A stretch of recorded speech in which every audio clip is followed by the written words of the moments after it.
ദിവസങ്ങളായുള്ള ഓട്ടമാണ്. വളരെ കുറച്ച് സമയം മാത്രമാണ് എല്ലാവരും ഉറങ്ങുന്നത്. ടെക്സ്റ്റ് മാറിയ വർഷമായതുകൊണ്ട് തന്നെ ഈ വർഷത്തെ പരീക്ഷകളൊക്കെ കുട്ടികൾക്കും ഞങ്ങൾക്കൊക്കെ ബുദ്ധിമുട്ടുള്ളതാണ്.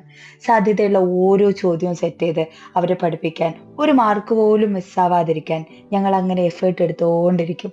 പരീക്ഷ എഴുതി നിറഞ്ഞ മനസ്സോടെ പഠിച്ചൊക്കെ വന്നുട്ടോ എന്ന വാക്കുണ്ടല്ലോ, അത് തരുന്നൊരു ലഹരി അതൊന്ന് വേറെ തന്നെയാണ്. യൂട്യൂബ് പണി തന്നൊരു ദിവസം കൂടെയാണ്. സെർവർ ഡൗൺ ആവുന്നു, ക്ലാസ് കട്ടാവുന്നു, വരുന്നു.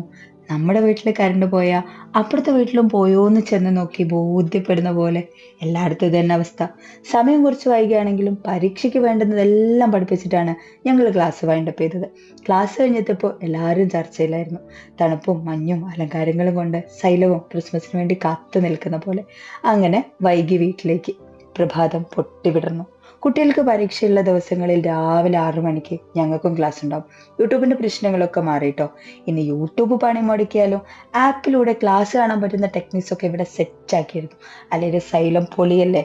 അങ്ങനെ ക്രിസ്മസ് എക്സാമിലെ അവസാന പരീക്ഷയ്ക്കുള്ള അവസാന തയ്യാറെടുപ്പും കഴിഞ്ഞ് മക്കളെ പരീക്ഷയ്ക്ക് സെറ്റാക്കി വിട്ട് ഞങ്ങളൊരു ചായ കുടിക്കാൻ ഇറങ്ങി. അപ്പോൾ